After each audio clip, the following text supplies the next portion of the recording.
Thunder's ribs showed through his matted coat as the cruel foreman drove him toward the churning floodwaters, where a family's screams echoed above the storm.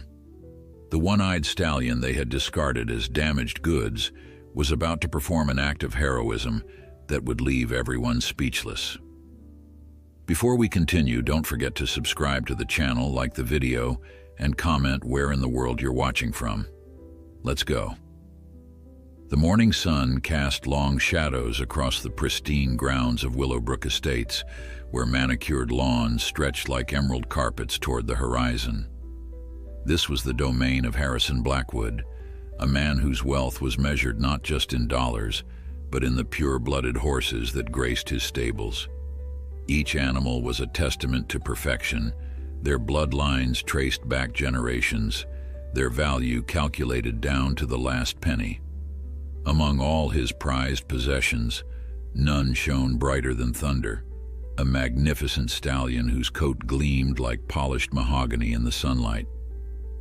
Standing 17 hands high, Thunder possessed the kind of raw beauty that stopped visitors mid-sentence when they first laid eyes on him.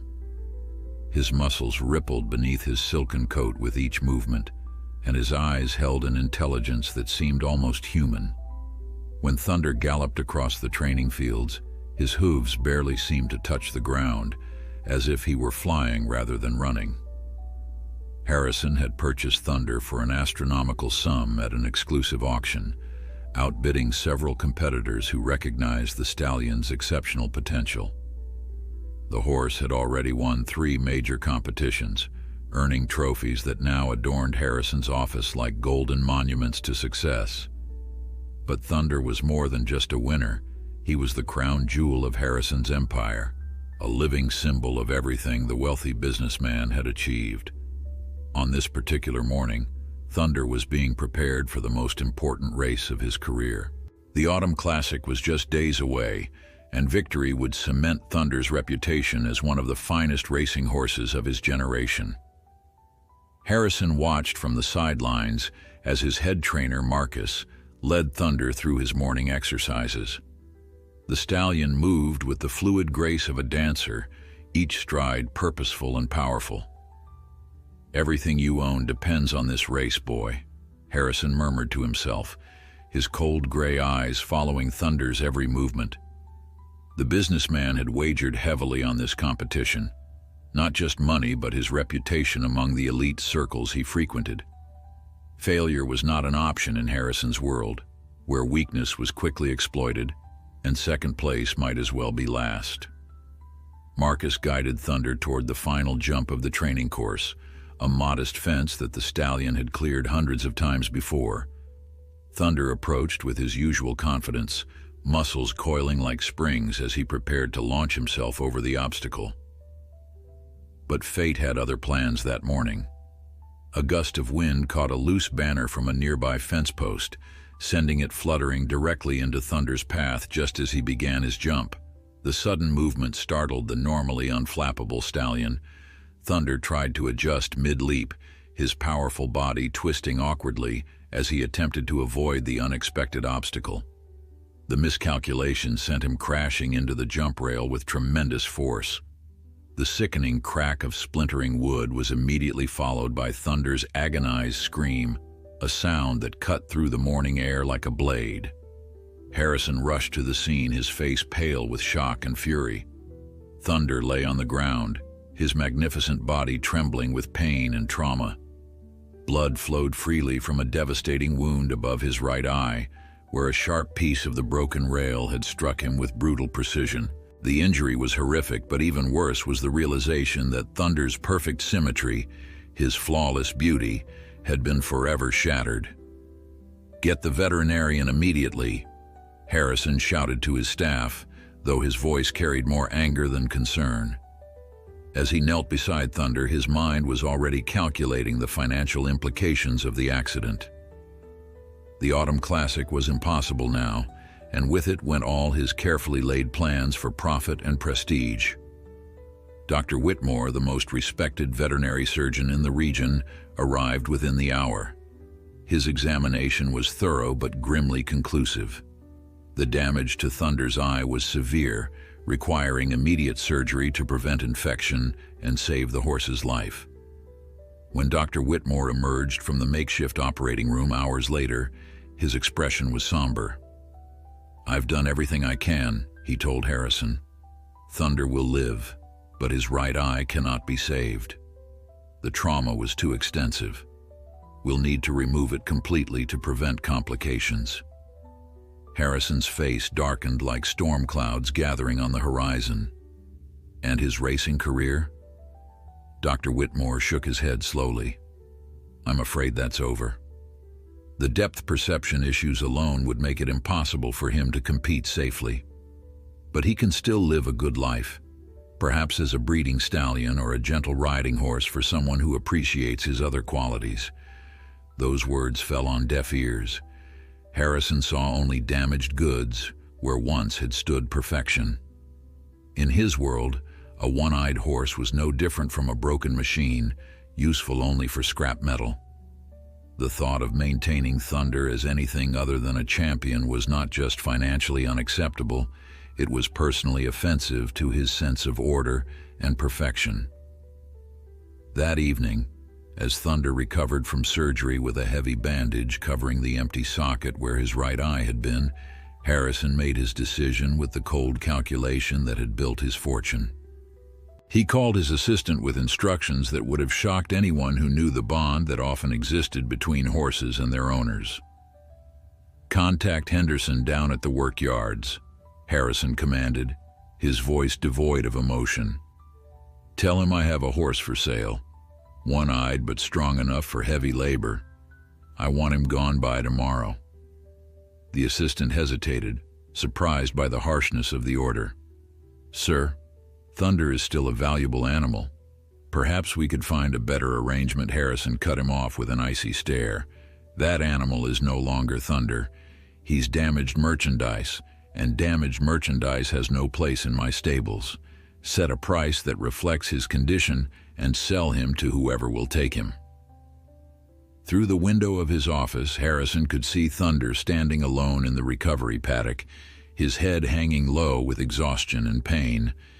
The proud stallion who had once commanded respect and admiration from all who saw him now stood diminished, marked forever by his injury. But Harrison felt no sympathy, no regret for the decision he had made. In his mind, sentiment was a luxury he could not afford.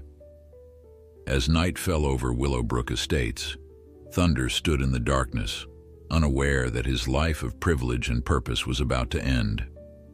The bandage over his missing eye served as a visible reminder of how quickly fortune could change, how a single moment could transform a king into a castaway. Tomorrow would bring strangers with rough hands and rougher intentions, men who saw horses not as noble creatures, but as tools to be used until they broke. But Thunder possessed something that Harrison had never recognized and could never value. Beneath the surface beauty that had made him a champion lay a spirit that could not be broken by injury or abandonment. That inner strength would soon be tested in ways no racehorse should ever have to endure, but it would also become the foundation for a transformation that would surprise everyone who witnessed it. The truck that arrived at Willowbrook Estates the next morning was a far cry from the pristine horse trailers Thunder had known throughout his racing career. Rust stained its metal sides like dried blood, and the loading ramp creaked ominously under even the lightest weight. Jake Henderson climbed out of the cab, his weathered hands already counting the cash Harrison's assistant had promised him over the phone. Henderson ran a workyard on the outskirts of town where horses were bought cheap and worked hard until they could no longer stand. He specialized in taking animals that others considered worthless and squeezing every last ounce of labor from their bones. When he heard about a one-eyed thoroughbred available for a fraction of its original value, his eyes had lit up with the cold gleam of a man who saw opportunity in others' misfortune. "Look what we have here," Henderson muttered as his assistant led Thunder from the recovery paddock. Even with the bandage covering his missing eye, the stallion's breeding was unmistakable. His coat still held traces of its former luster, and despite his ordeal, Thunder moved with an echo of the grace that had once made him a champion. Henderson circled Thunder like a vulture evaluating carrion, his experienced eye cataloging both strengths and weaknesses. One eye's gone, but the rest of him looks solid enough. Those shoulders could pull a heavy load, and that chest suggests he's got stamina. Might get 3, maybe 4 good years out of him before he breaks down completely. The transaction took less than 15 minutes. Money changed hands with the casual indifference of men trading livestock, while Thunder stood quietly, unaware that his fate was being decided by the weight of bills in Henderson's calloused palm. No one asked about the horse's history, his victories, or the trophies that bore his name. To Henderson, Thunder was simply horseflesh to be exploited. Loading Thunder into the decrepit trailer proved more challenging than expected. The proud stallion had never been confined in such cramped, filthy conditions. The space reeked of fear, sweat, and the accumulated misery of countless animals who had made this same journey into servitude. Thunder's remaining eye rolled nervously as he was forced up the ramp, his instincts screaming warnings that his depleted strength couldn't act upon. The ride to Henderson's yard was a nightmare of jolting stops, sharp turns, and the constant rattle of loose metal. Thunder struggled to maintain his balance in the swaying trailer, his depth perception compromised by the loss of his eye. Each bump sent him stumbling against the walls, and by the time they reached their destination, his legs trembled with exhaustion and stress. Henderson's workyard was a sprawling complex of makeshift stables, storage sheds, and loading docks where freight trains deposited their cargo. The horses housed here were a sorry collection of broken-down animals, their spirits crushed by endless days of back-breaking labor. Some were former racehorses like Thunder, while others were draft horses whose only crime had been growing too old to pull their weight in more civilized establishments. As Thunder was unloaded from the trailer, the other horses watched with a mixture of curiosity and pity. They recognized the look of a newcomer who had not yet learned the harsh realities of their world. His bandaged eye marked him as damaged goods, but his proud bearing suggested he still harbored illusions about his worth and dignity. Thunder was led to a narrow stall barely large enough to contain his powerful frame. The walls were rough-hewn wood stained with decades of grime, and the floor was covered with moldy straw that hadn't been changed in weeks. A rusty water trough sat in one corner, its contents murky and uninviting. This would be Thunder's new home, a far cry from the spacious paddocks and climate-controlled stables of Willowbrook Estates. Henderson's foreman, a cruel man named Briggs, took immediate charge of Thunder's orientation. Briggs had worked with horses his entire life, but he viewed them as machines rather than living creatures. His philosophy was simple: break their spirit quickly and completely, and they would serve without question until their bodies failed. "Listen up, you one-eyed nag," Briggs snarled, grabbing Thunder's halter with unnecessary force. "Your racing days are over, and your pampered life is finished. From now on, you work for your keep, and if you don't pull your weight, you'll find yourself on a truck to the slaughterhouse faster than you can blink that one good eye." Thunder's first assignment came the following dawn, when he was harnessed to a massive freight wagon loaded with construction materials. The weight was staggering, far beyond anything he had ever been asked to move. The harness itself was ill-fitting and rough, designed for utility rather than comfort. Metal buckles dug into his skin, and the leather straps chafed against his coat with every movement. "Move it, you worthless beast," Briggs shouted, cracking a whip dangerously close to Thunder's hindquarters. The sound made the traumatized horse flinch, his memories of the accident still fresh and painful. But instinct and training compelled him to lean into the harness, his powerful muscles straining against the enormous load. The work was relentless and demoralizing. Hour after hour, Thunder pulled wagon after wagon, his strength slowly ebbing with each trip. The loss of his eye made navigating obstacles treacherous, and he stumbled frequently, earning curses and threats from his handlers. Where once he had been praised for his speed and agility, now he was berated for his clumsiness and inadequacy. Lunch breaks were brief and meager. Thunder was given just enough water to prevent collapse and a small portion of poor quality hay that would have been rejected at any respectable stable. The contrast with his former life was stark and heartbreaking. At Willowbrook Estates, his meals had been carefully measured portions of premium grain, supplemented with vitamins and treats. Now he was lucky to receive enough nutrition to sustain his laboring body. The other horses in the yard watched Thunder's struggles with resigned sympathy. They had all endured similar falls from grace, and they recognized the stages of despair that newcomers inevitably experienced. First came denial, the belief that this situation was temporary and someone would come to rescue them. Then came anger, directed at their handlers, their circumstances, and ultimately themselves. Finally came acceptance, the crushing realization that this was their new reality. An old draft horse named Charlie, whose once mighty frame was now bent with age and hard labor, managed to whisper words of survival to Thunder during their brief moments together in the feeding area. "Don't fight them too hard, son. It only makes things worse. Save your strength for the work and try to find small moments of peace where you can. The key is to survive long enough to see what tomorrow might bring." But Thunder's spirit had not yet been broken. Despite his pain, exhaustion, and the humiliation of his circumstances, something deep within him refused to surrender completely. Perhaps it was the memory of racing across open fields with the wind in his mane, or the echo of crowds cheering his victories. Whatever the source, a spark of his former magnificence still burned in his remaining eye, waiting for the right moment to ignite into something greater than anyone could imagine. Weeks passed in a blur of endless labor and mounting despair. Thunder's once magnificent coat had lost its luster, dulled by sweat, dust, and the constant chafing of ill-fitting harnesses. His ribs had become more prominent as the meager rations failed to sustain his powerful frame through the punishing work schedule. Most heartbreaking of all, the proud arch of his neck had begun to droop with exhaustion and defeat. Each morning brought the same brutal routine. Before dawn, Briggs would storm through the stables, banging on stall doors and shouting crude commands. Thunder learned to rise quickly when he heard those approaching footsteps, knowing that hesitation would earn him a sharp blow from the foreman's riding crop.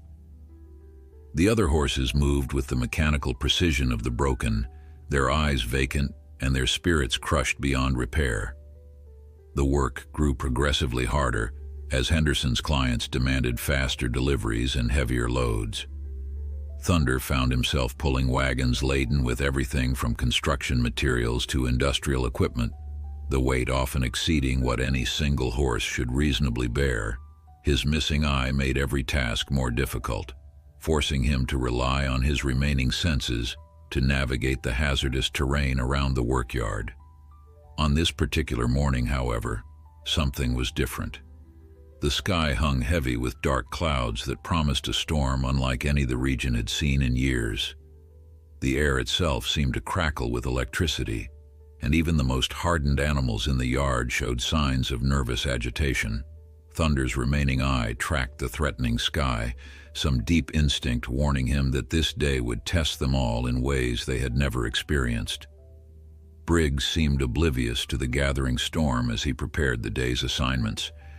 His focus was solely on meeting Henderson's demanding quotas, and he had little patience for what he considered the superstitious fears of dumb animals. Thunder was harnessed to one of the heaviest loads yet, a wagon filled with steel beams destined for a construction site on the far side of town. The journey began normally enough, with Thunder straining against the massive weight while Briggs walked alongside, occasionally cracking his whip for emphasis. But as they traveled deeper into the countryside, the storm's approach became impossible to ignore. The wind picked up dramatically, whipping dust and debris across the road with increasing violence. Thunder's coat rippled in the gusts, and he could taste the metallic tang of electricity in the air. "We should turn back," suggested Murphy, one of Henderson's younger workers who had joined them for this particular delivery. "This storm looks like it's going to be a bad one." and we're still miles from town. Briggs spat contemptuously at the suggestion. We've got a schedule to keep, and I'm not going to let a little weather scare us off. That one-eyed nag can handle whatever nature throws at us, or he'll find himself in the glue factory. But Thunder was already sensing dangers that his human handlers couldn't perceive. His remaining eye rolled nervously as he detected subtle changes in air pressure and electromagnetic fields that preceded severe weather. Every instinct honed by millions of years of evolution screamed at him to seek shelter, to find protection from the approaching maelstrom. The first raindrops began falling just as they crested a small hill, revealing the valley that lay between them and their destination. Within minutes, those scattered drops had become a steady downpour, then a torrential deluge that transformed the dirt road into a treacherous river of mud. Thunder's hooves struggled for purchase on the slippery surface, and the heavy wagon began sliding dangerously with each step. Lightning split the sky with brilliant forks of electricity, followed immediately by thunder that shook the very ground beneath their feet.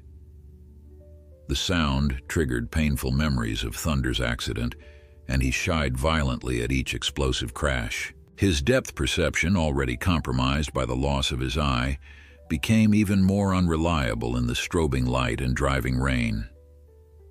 "Keep moving, you stupid beast," Briggs shouted over the howling wind, his own fear now evident in his voice despite his harsh words.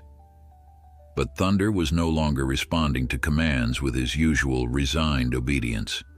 Some deeper awareness had awakened within him, a primal understanding that survival depended on trusting his instincts rather than his tormentors. As they descended into the valley, the situation deteriorated rapidly. What had been a gentle stream when they passed it hours earlier was now a raging torrent, swollen by runoff from the surrounding hills. The bridge that normally provided safe passage had been reduced to a few wooden planks, barely visible above the rushing water. Briggs cursed as he realized they were trapped between the flooded stream and the storm-lashed road behind them. "We'll have to chance it," he declared, though his voice betrayed his own doubts. "The water's not that deep, and this horse is strong enough to pull us through." Murphy backed away from the swollen stream, his face pale with fear. "That's suicide, Briggs. The current's too strong, and if that wagon gets caught in the flow, we'll all be swept away." But Briggs was beyond reasoning. The pressure of meeting Henderson's impossible demands had pushed him to desperation, and he was determined to complete the delivery regardless of the danger. He cracked his whip viciously across Thunder's shoulders, driving the exhausted horse toward the raging water. Thunder approached the stream's edge with every muscle tensed for disaster. His remaining eye could see the debris-choked torrent rushing past, carrying everything from tree branches to pieces of broken fencing. The sound was deafening, a continuous roar that spoke of nature's raw, unstoppable power. But as he stood on the bank, something remarkable began to happen within the broken stallion. For the first time since his accident, Thunder felt a surge of his old strength returning, not the artificial power that came from fear or desperation, but the deep, abiding courage that had once made him a champion. He might be scarred and one-eyed, dismissed as damaged goods by those who valued only perfection. But he was still fundamentally the same horse who had faced down charging competitors on the racetrack. The wind howled around them like a living thing, and the rain came down in sheets so thick that visibility dropped to mere yards. Thunder could feel the wagon swaying behind him, its tremendous weight now transformed from burden to deadly liability. One wrong step, one moment of lost footing, and they would all be swept away by the merciless current. As Briggs raised his whip again, preparing to force Thunder into the deadly waters, the stallion made a decision that would change everything. He planted his feet firmly on the muddy bank and refused to move, his remaining eye fixed on the foreman with an intensity that spoke of awakening defiance. For the first time in months, Thunder was no longer just surviving. He was beginning to remember who he truly was beneath the scars and shame. The moment stretched between them like a taut wire ready to snap. Briggs, his face twisted with rage and desperation, raised his whip high above his head, ready to bring it down with all the force his anger could muster. Thunder stood motionless, his powerful frame radiating a quiet determination that spoke of something fundamental changing within him. The storm raged around them, but in that instant the real battle was between man and horse, cruelty and courage. "Move, you worthless piece of horseflesh," Briggs screamed, his voice barely audible above the howling wind.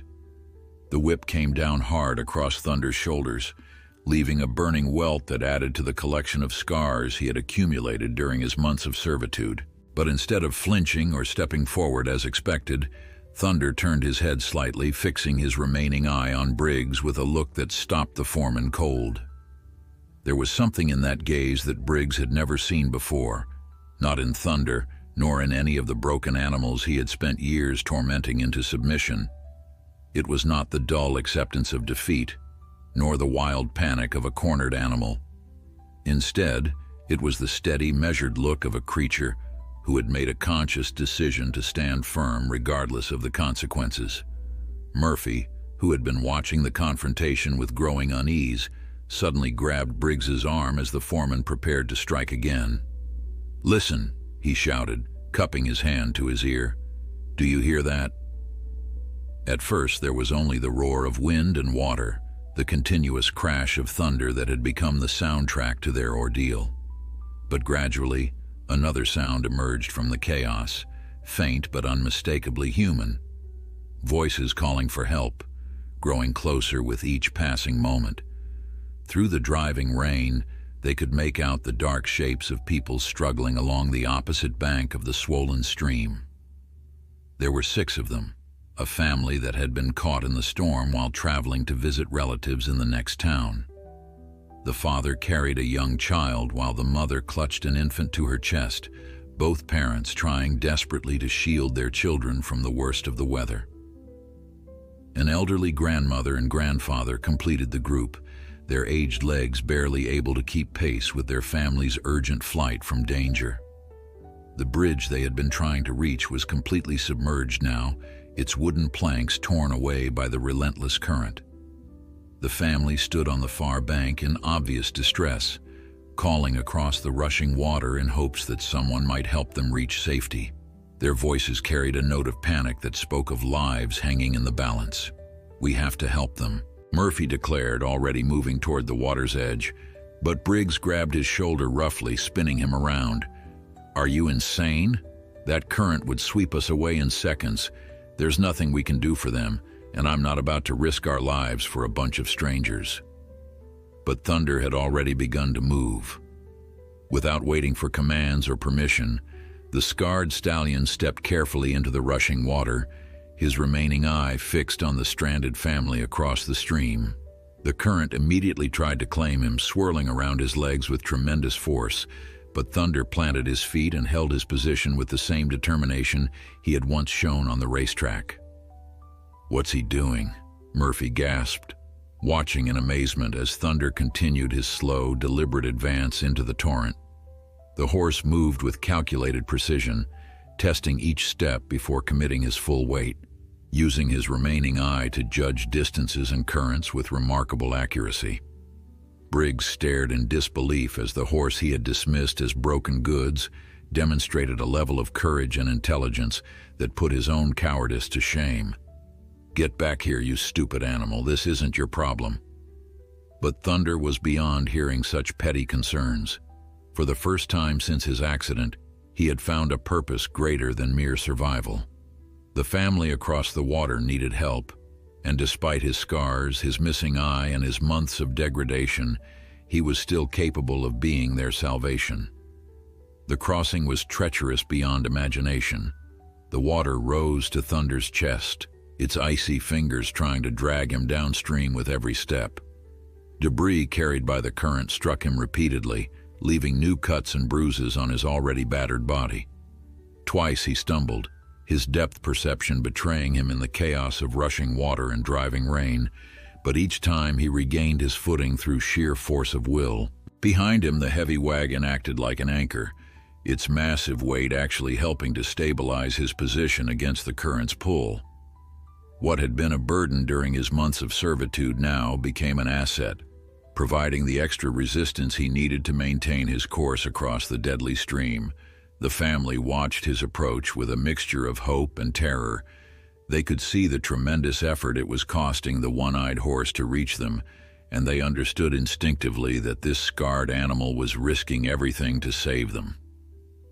The father waded into the water to meet Thunder halfway, grabbing onto the wagon's side rails as soon as they came within reach. One by one, the family members climbed onto the wagon, their combined weight adding to Thunder's burden but also providing additional stability.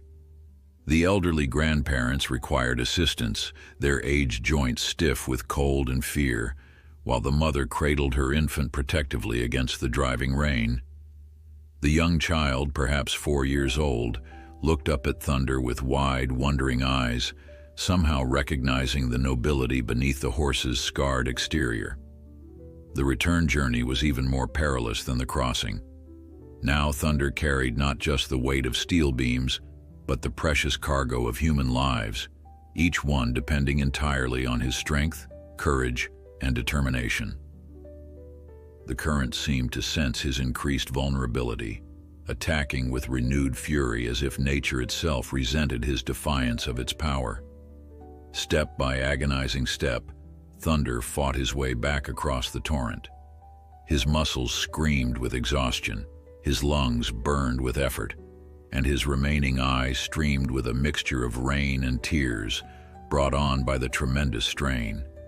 But he did not falter, did not hesitate, did not consider for even a moment the possibility of failure.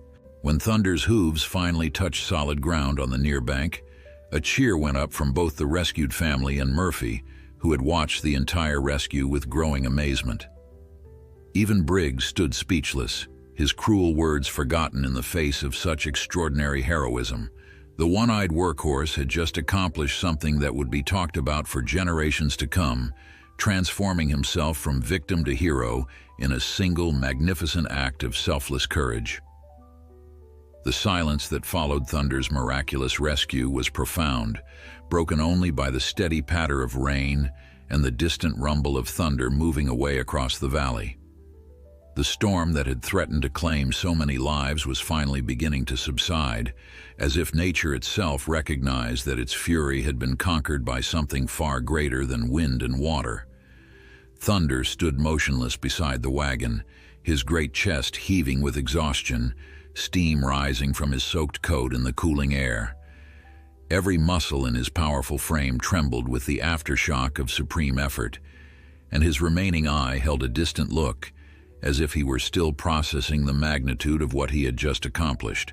The scars and wounds that marked his body seemed insignificant now, overshadowed by the inner light that had transformed him from broken workhorse to unlikely savior.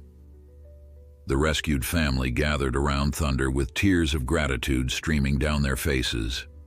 The father, a sturdy man named Samuel Morrison, approached the exhausted horse with reverent steps, his young son still clinging to his shoulders.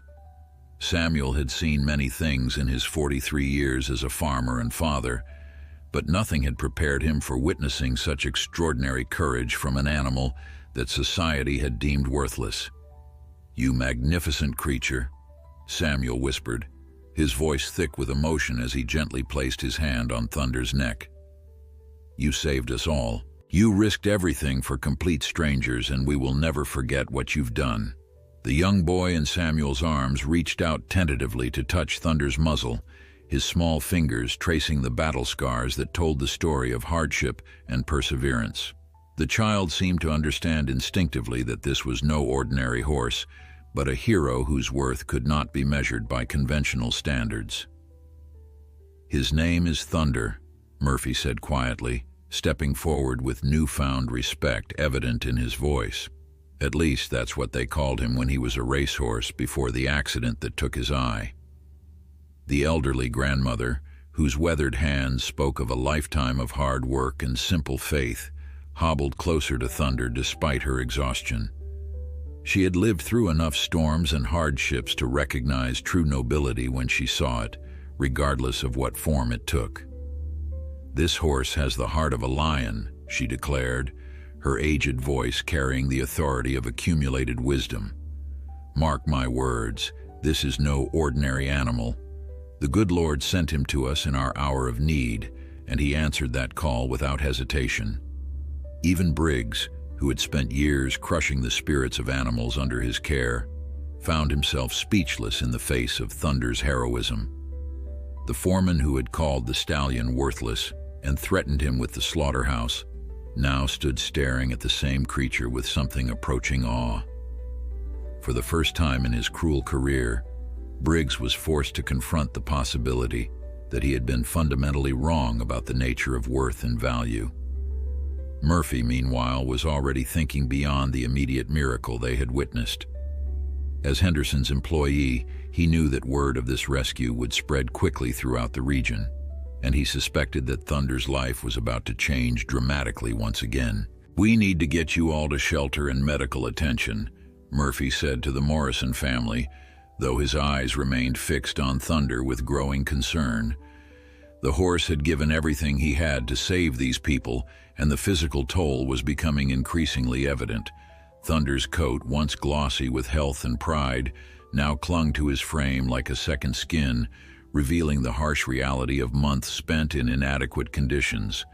His ribs were visible beneath the wet hair, testament to the poor nutrition and relentless labor that had slowly worn away his magnificent physique.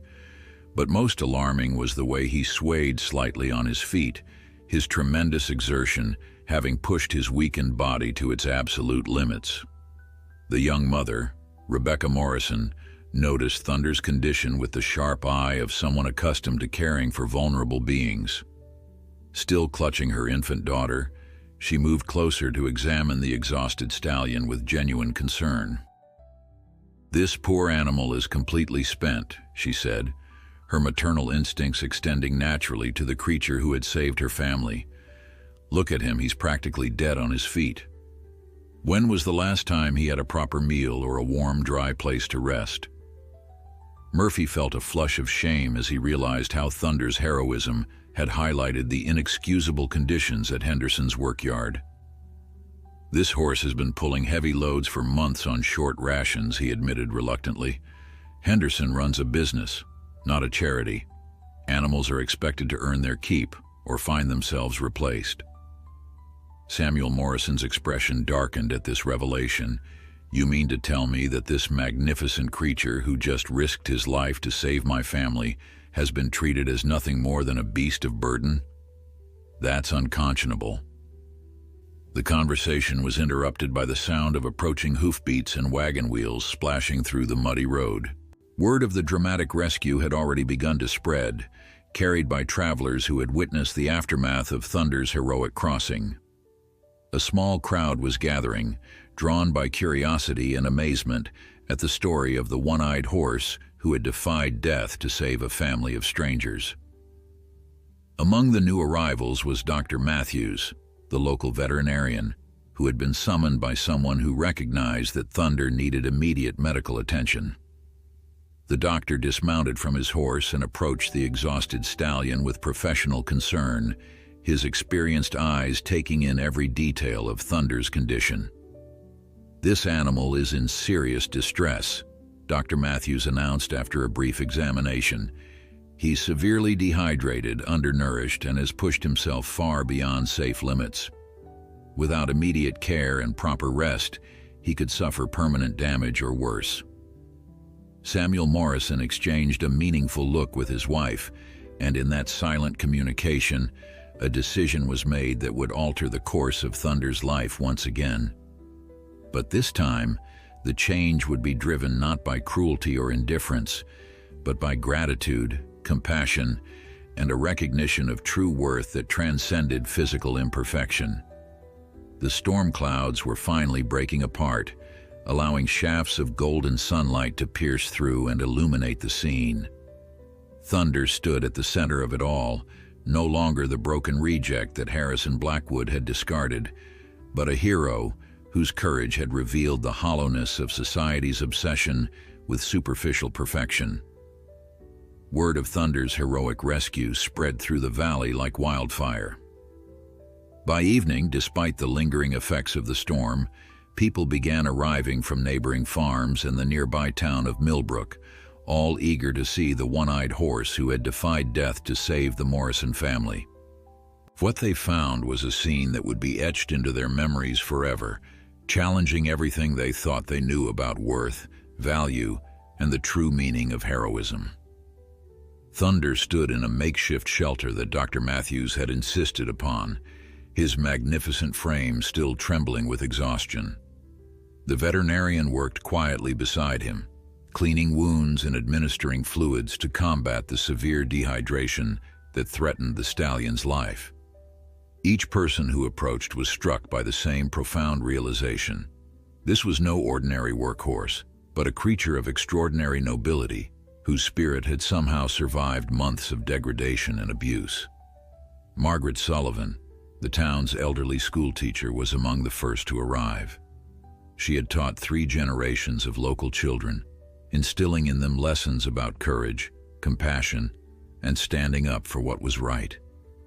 But as she gazed upon Thunder's scarred and weary form, she realized that this horse had just provided a lesson more powerful than any she had ever delivered in her classroom.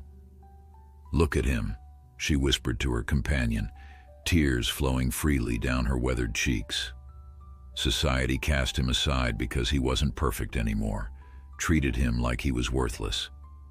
But when the moment came, when lives hung in the balance, he proved that true worth has nothing to do with physical perfection. The crowd continued to grow as darkness fell, with lanterns and torches creating a warm glow around the impromptu gathering. Farmers who had finished their evening chores, shopkeepers who had closed their stores early, even children who had begged their parents to bring them all came to witness the aftermath of an event that would become legend. Samuel Morrison stood before the assembled crowd, his young son Tommy still clinging to his hand, unwilling to stray far from the horse who had saved their lives. The farmer's voice carried across the hushed gathering as he recounted the terrifying ordeal and Thunder's incredible rescue. With each detail, the audience grew more amazed and more outraged at the treatment this noble animal had endured. "This horse didn't hesitate for a single moment," Samuel declared, his voice growing stronger with emotion. "He saw people in danger, and every instinct in his body told him to help, regardless of the risk to himself. While we humans stood paralyzed by fear, this magnificent creature acted with a courage that puts us all to shame."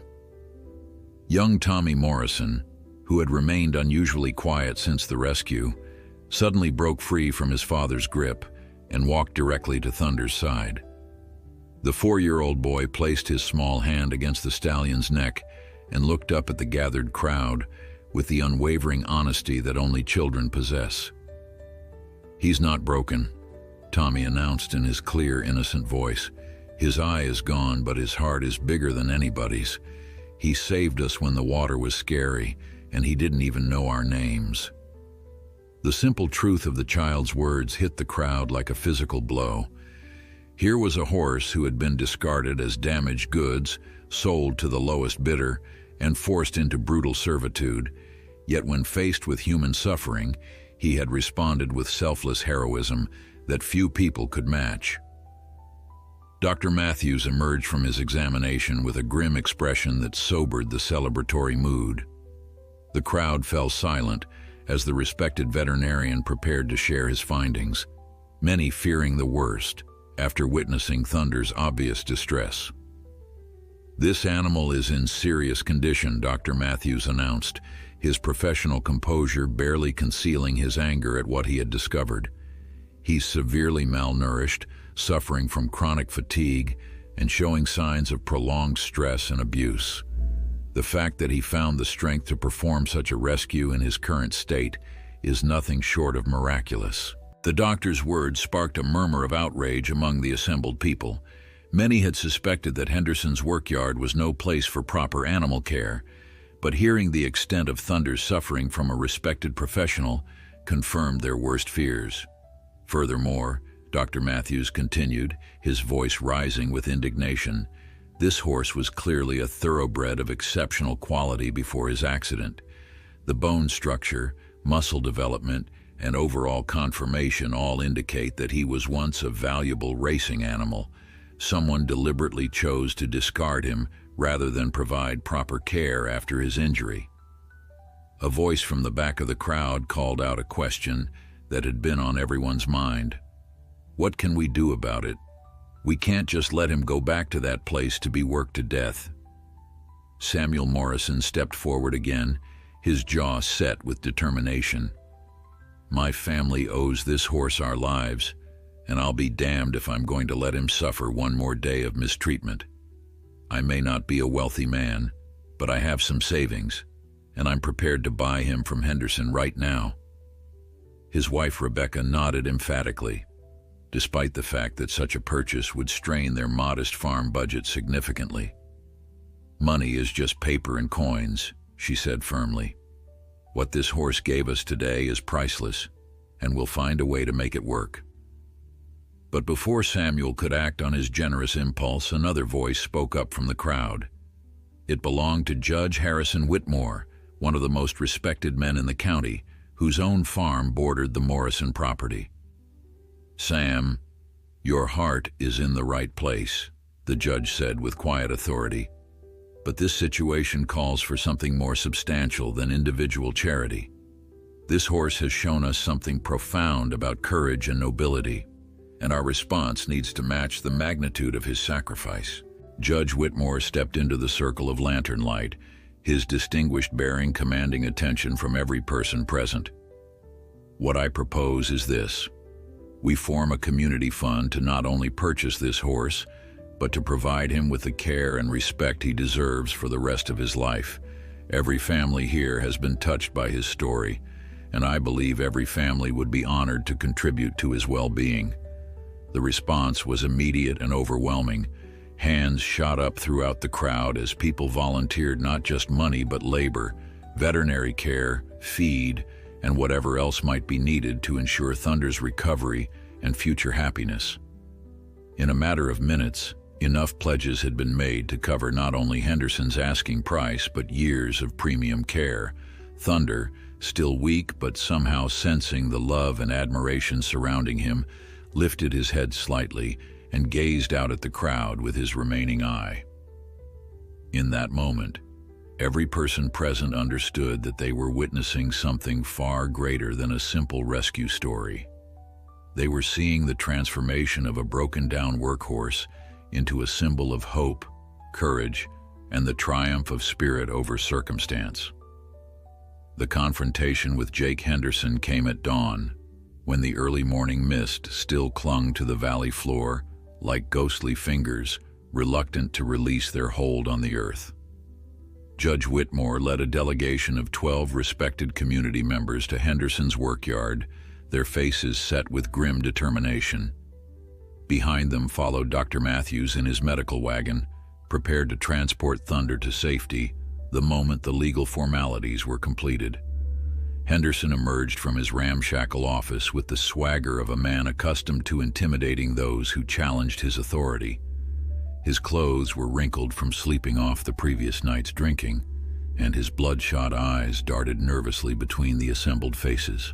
He had heard rumors about some kind of commotion involving his one-eyed workhorse, but nothing had prepared him for the sight of the county's most influential citizens standing united on his property. "What's all this about?" Henderson demanded, though his bravado couldn't quite mask the uncertainty in his voice. "I run a legitimate business here, and I don't appreciate being invaded by a mob at the crack of dawn." Judge Whitmore stepped forward, his dignified bearing a stark contrast to Henderson's disheveled appearance. "We're here to discuss the purchase of one of your horses, Mr. Henderson, specifically the stallion you've been using for heavy labor, the one with the missing eye." Henderson's expression shifted from confusion to calculating greed as he realized what was happening. "Ah, so you've heard about yesterday's little adventure, have you?" Well, I suppose that does make him a bit more valuable than when I bought him. Supply and demand, you understand? The judge's eyes hardened at the callous response. We understand perfectly, Mr. Henderson. We understand that you've been systematically abusing an animal of exceptional character and courage. We understand that your concept of value is so narrow that you nearly destroyed something truly precious through ignorance and cruelty. Now see here, Henderson bristled, puffing out his chest in an attempt to reclaim his authority. I paid good money for that horse, and I've put considerable effort into training him for useful work. If you want him, you'll pay my price, and my price just went up considerably. Dr. Matthews stepped forward, his medical bag in hand and his professional demeanor barely concealing his anger. Before any money changes hands, I insist on examining the animal in question. The community has a right to know the full extent of the damage your care has caused. Henderson led them reluctantly toward the stables, his confident swagger gradually diminishing as he noticed the expressions of disgust and outrage on his visitors' faces.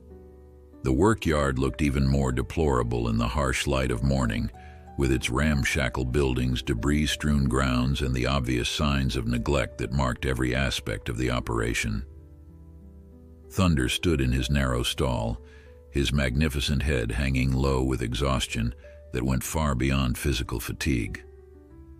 The stallion who had defied death less than 24 hours earlier now appeared to be nothing more than a broken-down workhorse, his spirit seemingly crushed by months of systematic abuse.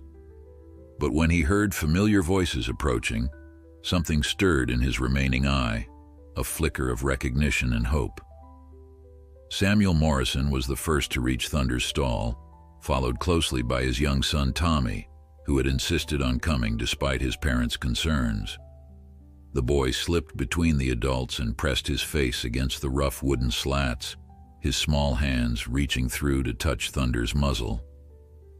"It's okay, Thunder," Tommy whispered with the absolute faith that only children possess. "We're going to take you home now, and you'll never have to be scared or hungry again." Dr. Matthews began his examination, while the others watched in stunned silence. Each discovery seemed to reveal new evidence of the systematic neglect Thunder had endured. Malnutrition had left him gaunt and weak, chronic dehydration had dulled his coat, and countless small injuries had been left untreated until they became permanent scars. "This is unconscionable," Dr. Matthews declared, his voice shaking with professional outrage. "This animal has been systematically starved and overworked to the point where his survival is nothing short of miraculous. The fact that he found the strength to perform yesterday's rescue while in this condition defies medical explanation." Henderson shifted uncomfortably under the weight of the accusations, but his greed ultimately proved stronger than any sense of shame. "Look, I'm a businessman, not a charity. These animals are here to work, not to be pampered like pets. If you don't like my methods, then make me an offer and take him off my hands." Judge Whitmore reached into his coat and withdrew a leather portfolio containing the community's collective contribution. "The amount we're prepared to offer is more than fair, considering the animal's condition and the circumstances surrounding his treatment." But when Henderson saw the sum being offered, his eyes lit up with unmistakable avarice. "That's a start," he said with a predatory smile, "but considering the horse's newfound fame, I think we can do better. Call it a celebrity premium." The judge's patience finally reached its breaking point. His voice, when he spoke, carried the full authority of his position and the moral weight of the community he represented. "Mr. Henderson, you seem to misunderstand the nature of this transaction. This is not a negotiation. It is an ultimatum." Samuel Morrison stepped forward, his farmer's hands clenched into fists. "My family owes their lives to this horse, and I'll see him freed from this place if I have to buy every animal in your yard to do it." The confrontation might have escalated further, but Thunder himself provided the resolution. As the voices rose in anger around his stall, the exhausted stallion somehow found the strength to approach the group. his remaining eye fixed on Henderson, with an expression of such profound dignity and forgiveness that even the hardened businessman fell silent. Young Tommy Morrison reached through the slats again, his small fingers intertwining with Thunder's forelock. The gentle contact seemed to restore some measure of the horse's former majesty, his head rising slightly as if drawing strength from the child's innocent faith. In that moment, everyone present understood that they were witnessing something far greater than a simple business transaction.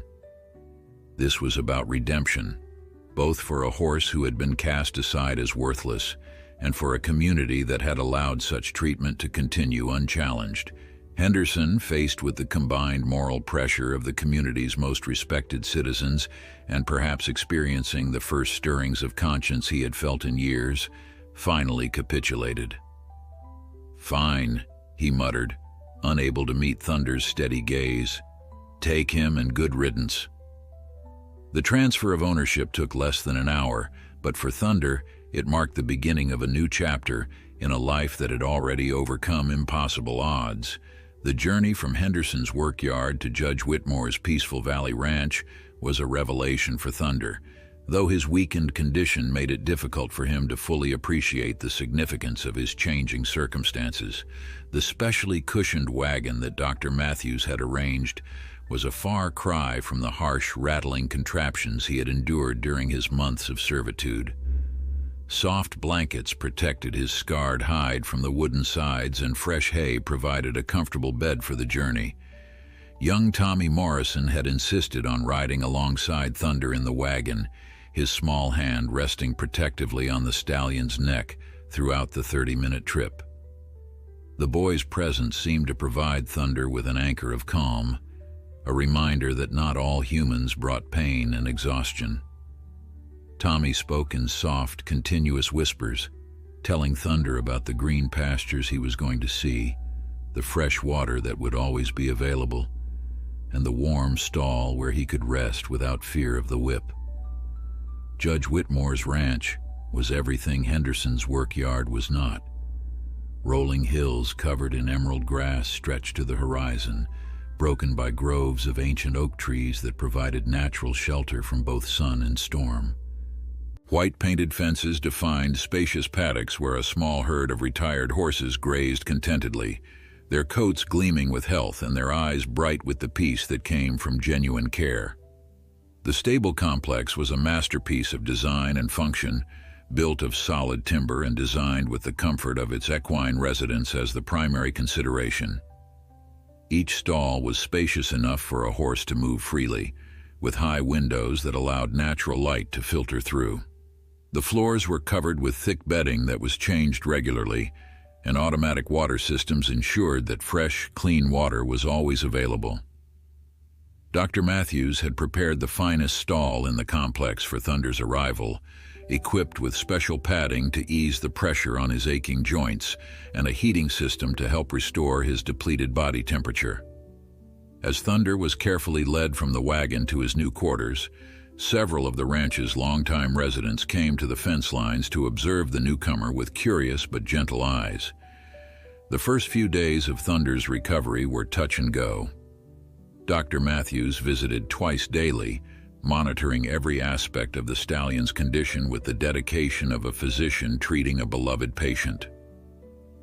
The months of malnutrition and overwork had taken a devastating toll, and there were moments when even the optimistic veterinarian wondered if the damage might be irreversible. Thunder's appetite, which should have returned quickly once proper food was available, remained disturbingly weak. The rich hay and premium grain that Judge Whitmore provided went largely untouched, as if the horse had forgotten what it meant to eat for pleasure rather than mere survival. His body seemed to have shut down non-essential functions, conserving what little energy remained for the basic processes of staying alive. Rebecca Morrison, who had appointed herself as Thunder's primary caregiver, spent hours each day sitting beside his stall, reading aloud from books of poetry and speaking in the gentle tones that seemed to penetrate his exhausted consciousness. She had an intuitive understanding that Thunder's recovery would require more than medical treatment. His spirit needed healing as much as his body. It was Margaret Sullivan, the elderly schoolteacher, who made the first breakthrough. On her third visit to check on Thunder's progress, she arrived carrying a worn leather satchel filled with apples from her own orchard.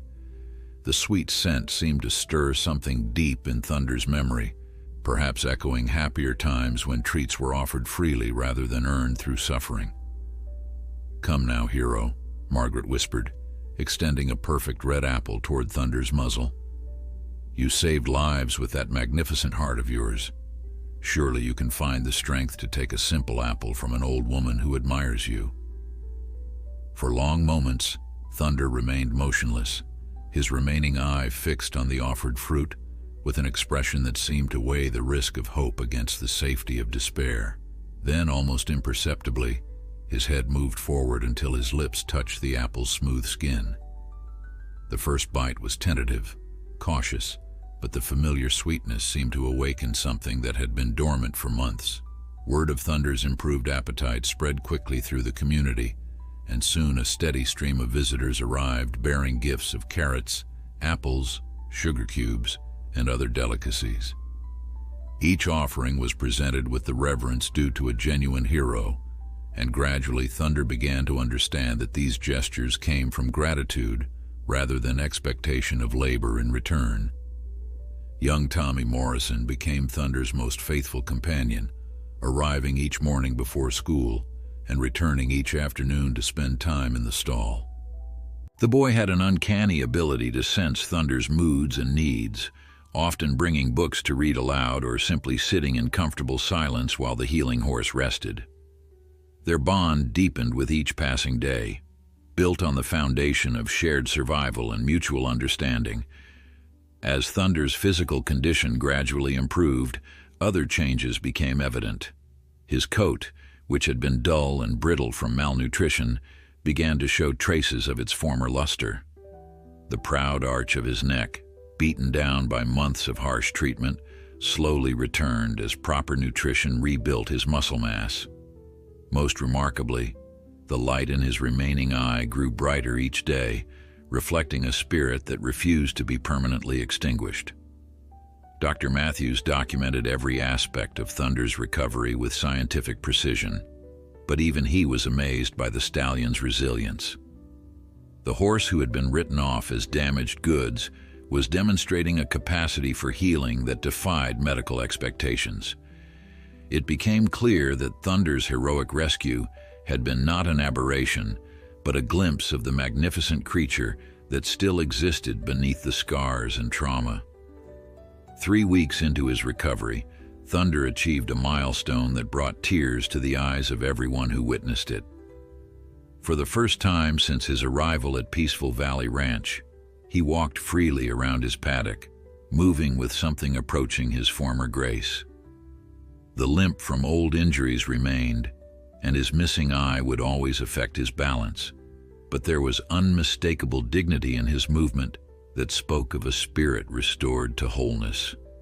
Judge Whitmore, watching from the fence line with a mixture of pride and satisfaction, realized that Thunder's transformation represented more than the recovery of a single horse. It symbolized the power of a community united in purpose, the triumph of compassion over cruelty, and the possibility of redemption for any creature willing to embrace hope over despair. 2 months after Thunder's rescue, the story of the one-eyed hero had spread far beyond the boundaries of Millbrook Valley. Newspaper reporters from neighboring counties arrived to interview witnesses and photograph the remarkable stallion who had defied death to save strangers. The tale captured imaginations across the region, becoming a symbol of courage triumphing over adversity and the profound bonds that could exist between humans and animals.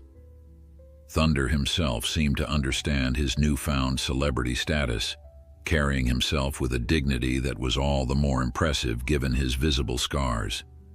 His daily routine at Peaceful Valley Ranch had become a source of inspiration for the steady stream of visitors who came to pay their respects.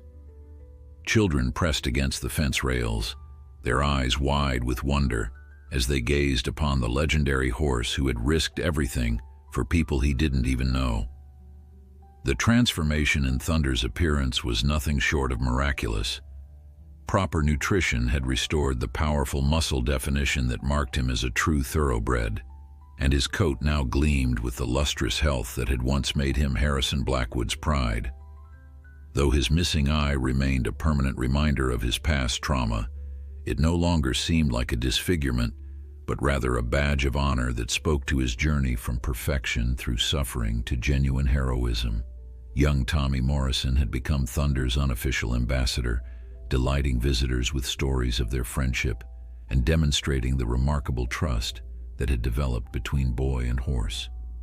Tommy could walk beneath Thunder's belly, climb onto his back, and even lead him around the paddock with nothing more than a gentle hand on his neck.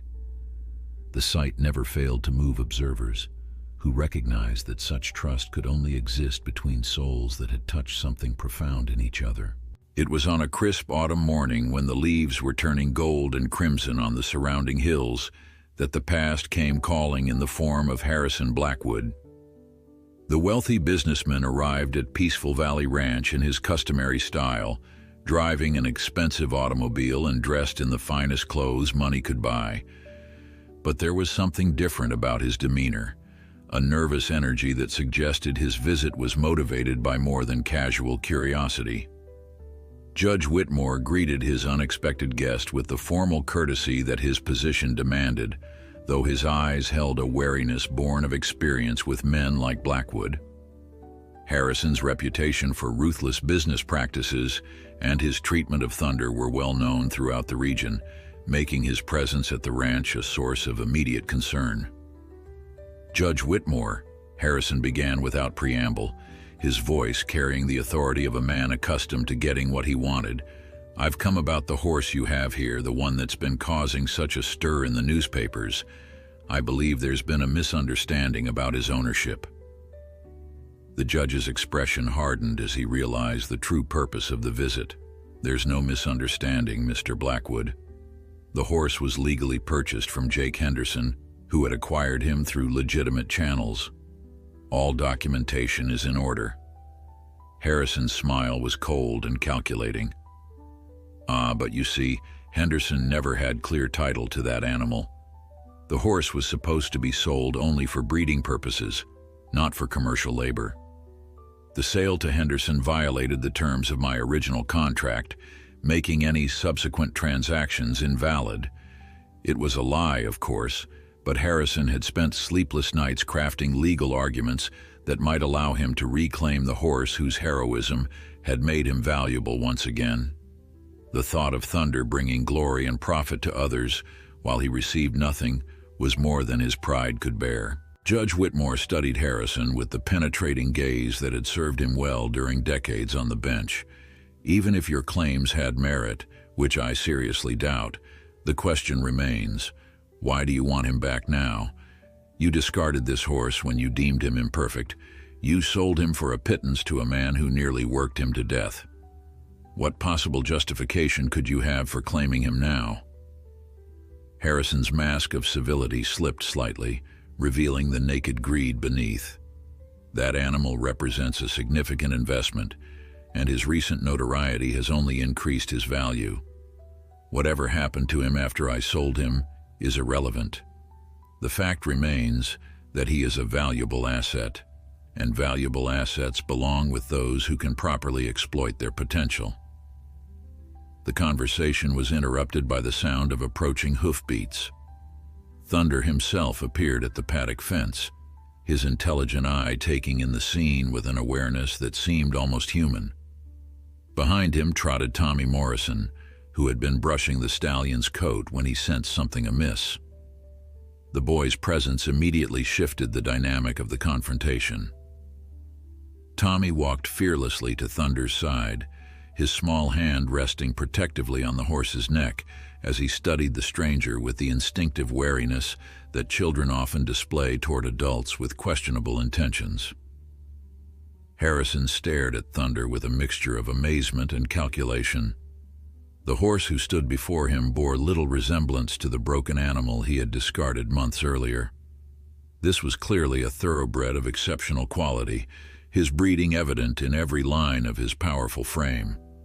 But more than physical restoration, there was something intangible about Thunder's presence that spoke of inner strength and nobility. "You see," Harrison said, gesturing toward Thunder with obvious satisfaction, "even you must admit that this is no ordinary horse. His bloodlines alone make him worth a fortune, and his recent fame has only added to his value.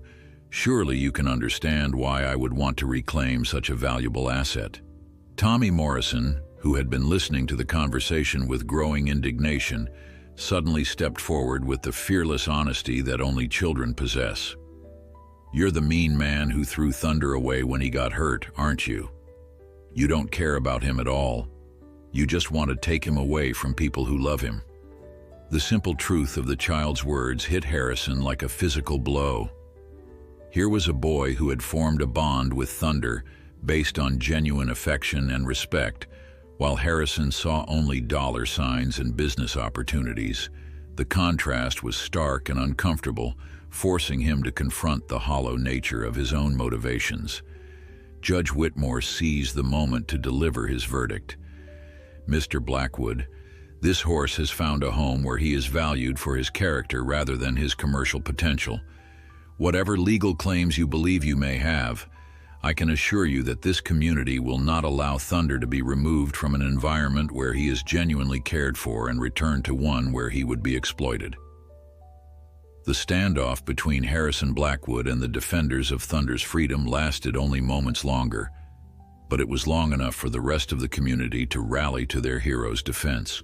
Word had spread quickly through Millbrook Valley that Harrison had come to reclaim the horse he had once discarded, and within an hour, Peaceful Valley Ranch was filled with every person whose life had been touched by Thunder's story.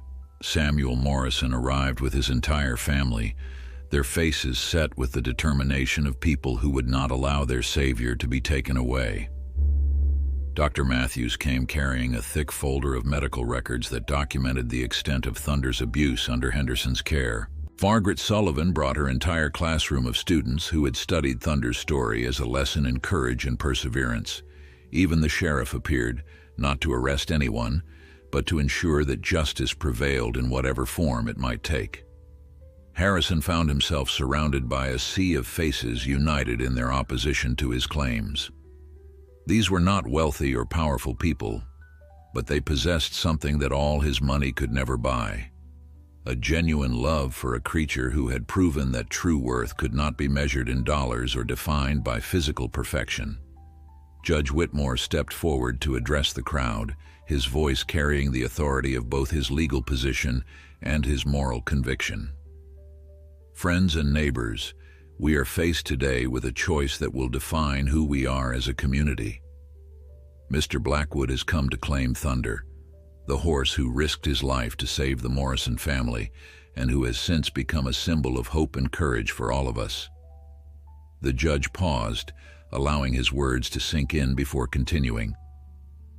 "This is the same man who sold Thunder for scrap when he deemed him no longer perfect.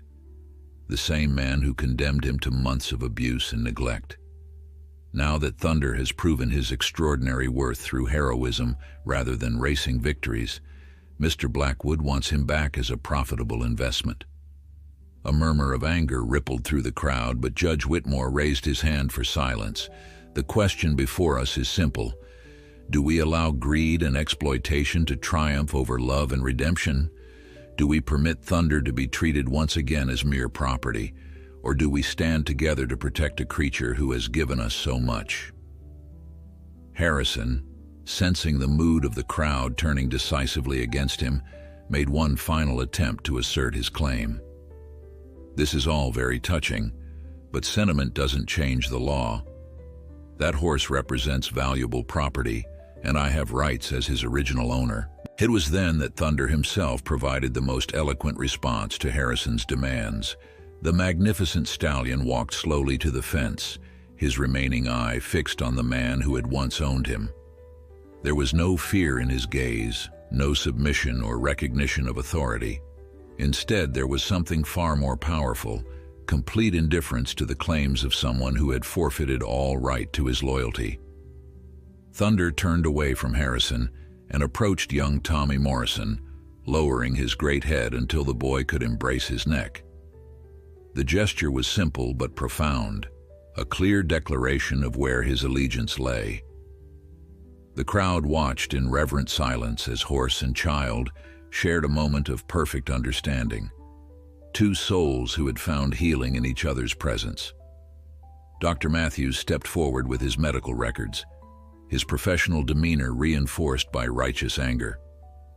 "Mr. Blackwood, these documents detail the systematic abuse this animal suffered under conditions that ultimately trace back to your decision to sell him for industrial labor. Any court in the land would find that you forfeited all claims to this horse when you condemned him to such treatment." Margaret Sullivan added her own voice to the growing chorus of opposition. "This horse has become part of our community's heart and soul. He represents the best of what we can be when we choose compassion over convenience, love over profit. Taking him away would diminish us all." Harrison looked around at the assembled crowd, seeing in their faces a unity of purpose that his wealth and influence could not break. These people were not motivated by personal gain or social advancement. They were defending something they considered sacred, and no amount of legal maneuvering or financial pressure would make them yield. In that moment of realization, something unexpected happened within Harrison Blackwood himself. For the first time in years, he was forced to confront the emptiness of his values and the hollowness of his achievements. Here was a horse he had discarded as worthless, surrounded by people who loved him not for what he could provide, but for who he was. The contrast with his own isolated existence was stark and painful. Harrison's shoulders sagged as the fight went out of him. Without another word, he turned and walked back to his expensive automobile, driving away from Peaceful Valley Ranch and out of Thunder's life forever. The crowd watched him go with a mixture of relief and pity, understanding that his defeat was complete, but recognizing the sadness of a man who had never learned to value anything beyond monetary worth. In the months that followed, Thunder's story continued to spread far beyond the boundaries of Millbrook Valley. Visitors came from distant states to meet the one-eyed hero, and his tale was recounted in books, magazines, and eventually even a motion picture that brought his message of courage and redemption to audiences around the world. But Thunder himself remained unchanged by fame, content to live his days in the peaceful routine of Peaceful Valley Ranch. He spent his mornings grazing in the emerald pastures, his afternoons accepting visitors with patient dignity, and his evenings in the comfortable companionship of the other rescued horses who had found sanctuary alongside him. Young Tommy Morrison continued to be Thunder's closest friend, their bond deepening with each passing year. As the boy grew into adolescence and then young manhood, Thunder remained a constant presence in his life, teaching lessons about courage, perseverance, and the power of refusing to surrender to despair.